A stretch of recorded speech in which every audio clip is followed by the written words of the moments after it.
नमस्कार, मैं ऋषभ। आज डायनामाइट पहुंचा है कड़कड़ाती धूप में मैनपुरी सदर विधानसभा के संभावित दावेदार राजकुमार यादव जी के ऑफिस में। राजकुमार यादव जनता में राजू यादव के नाम से लोकप्रिय वो चेहरा है जिन्हें आगामी विधानसभा चुनाव 2027 के लिए जनता संभावित उम्मीदवार या दावेदार के रूप में देख रही है। तो आइए जानते हैं सबसे पहले राजू यादव से उनका राजनीतिक सफर। सर, हमारे दर्शकों को आप अपने राजनीतिक सफर के बारे में बताएं और समाजवादी पार्टी से आपका जो एक नाता रहा है उसके बारे में दर्शकों को बताएं। मेरा राजनीतिक सफर 93 में नेताजी के सानिध्य में शुरू हुआ था। सन 1992 में पार्टी का शिविर हुआ था देहरादून में यूथ का, तो हमारी कार्यशैली से नेताजी बहुत प्रभावित हुए। फिर उन्होंने 93 में यूथ का अध्यक्ष बना दिया जाएगा। तो कई वर्षों तक वो यूथ में प्रदेश में कार्यकारिणी में रखा नाम मेरा। 2007 में मैंने दावेदारी की थी। 2012 में टिकट मिला, मैं जीता। 17 मेरा 17 में जीता। 22 में चुनाव हार गया। जी, ऐसे रहा सब। जी। तो अभी सर एक चीज बताएं कि पिछले 2 बार से प्रदेश में भाजपा सरकार है और ये जो क्षेत्र है ये समाजवादी पार्टी का गढ़ माना जाता है। तो आपको लगता है कि इस बार समाजवादी का विस्तार सिर्फ इस क्षेत्र विशेष से आगे हटकर पूरे राज्य में होगा और समाजवादियों की सरकार बनेगी? अब राजनीति में जो जीता वही सिकंदर होता है जी। लेकिन यहाँ की जनता जानती है। न तो हम मैनपुरी सीट हारे थे और न भोगांव की सीट हारे। हमारे खिलाफ जितने निर्दलीय प्रत्याशी लड़ रहे थे सबके पर्चे निरस्त किए गए। उसके बाद हमको वोट नहीं मांगने दिया गया। हमारा घर छावनी बना दिया गया। प्रशासन ने खुलेआम एक इंस्पेक्टर ने घर घर शराब पहुंचाई, घर घर पैसा पहुंचाया। सीटें तो हम चारों जीते थे, लेकिन प्रशासन ने स्पष्ट चुनाव कराया था तो हम चारों सीटें जीते। जब निष्पक्ष चुनाव हुआ हम चारों सीटें जीते। आपका जो पिछला चुनाव हुआ उसमें आपने पक्षपात का आरोप लगाया है भाजपा सरकार पर। इस बार आपकी क्या तैयारी है? आप कैसे बड़े पैमाने पर यादव मतदाताओं का वोटर लिस्ट से नाम काटा गया, जिसके प्रमाण विद एफिडेविट हमने चुनाव आयोग को दिए। जो राष्ट्रीय अध्यक्ष जी ने 70,000 एफिडेविट दिए थे उसमें से 2,000 एफिडेविट मेरी विधानसभा थे। एक बोले में 100 वोट 50 वोट रीड कर दिए गए। अब चलो जो हो गया वो हो गया। 22 में पूरी तैयारी है पार्टी की। और जो महाशय चुनाव जीते थे उन्हें कैबिनेट मंत्री का दर्जा भी मिला, लेकिन लौट के वो जनता के बीच नहीं गए। उसका जीता जागता उदाहरण ये कि उपचुनाव हुआ था नेताजी के न रहने के बाद। तो माननीय मंत्री जी जो यहाँ से हमारे खिलाफ जीते हैं 36,000 वोट से चुनाव हारे अपनी सीट पे। तो जब आम चुनाव हुआ लोकसभा का 24 में तो 28,000 से हार गया। पार्टी पूरी तरह मजबूती से काम कर रही है, कोई दिक्कत नहीं। आप अभी क्या समझते हैं क्षेत्र विशेष के क्या प्रमुख मुद्दे हैं जिन पर जनता सरकार के खिलाफ जाएगी या सरकार के साथ आएगी? सबसे बड़ा मुद्दा है महंगाई और बीजेपी जो समाज को बांटने का काम कर रही है वो जनता भली भांति समझ चुकी है।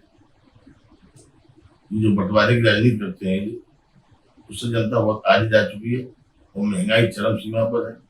इस समय हम मैनपुरी में है, गर्मी का हाल आप देख रहे हैं।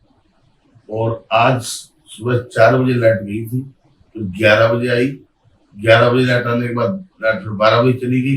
फिर अभी आप आधा घंटे पहले आए तब लाइट आई। अब इतनी गर्मी में इतनी बिजली कटौती होगी तो जनता सरकार विरोध करेगी।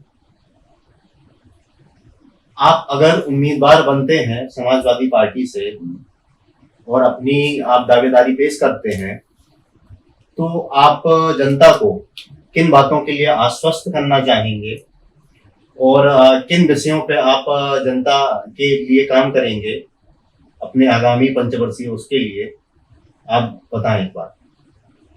2017 में पूरा देश मानता था मोदी लहर है और उस वक्त हमारे 48 विधायक जीते थे, उसमें हम भी जीत गए।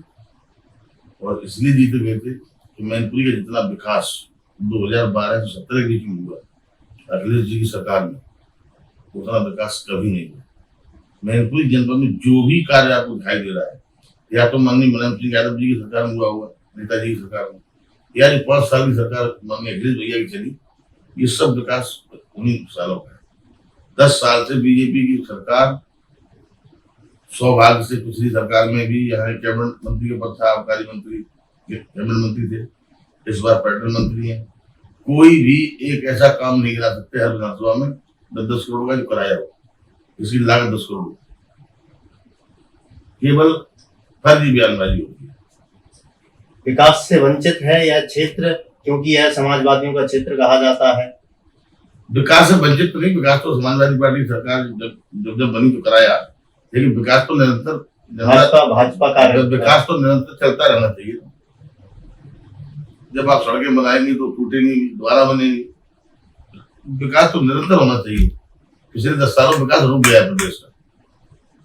तो आप क्या आश्वस्त हैं कि इस बार प्रदेश में अखिलेश सरकार जिस तरह के वो पीडीए की राजनीति कर रहे हैं, इस बात से क्या आप आश्वस्त हैं कि इस बार अखिलेश सरकार योगी सरकार को रिप्लेस कर देगी प्रदेश में?